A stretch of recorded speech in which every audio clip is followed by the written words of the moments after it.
What are value bombs? You probably never heard of it, right? It's because it doesn't exist. It's something I created when working with people that I coach one-on-one to help them take challenging, uncertain moments and own them and add as much value as possible in a confident way. A value bomb is a very short, economical, scripted way of saying how you see the world in a way that gets people on board your ideas. For example, in the beginning of this course, I probably said, if you're good at presenting, your career will skyrocket. And if you're great, you can change the world.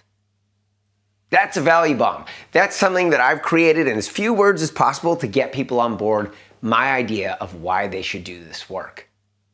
And I have about 50 more in my arsenal that I can drop at any moment. And these are very beneficial to me because we often face challenging situations. For example,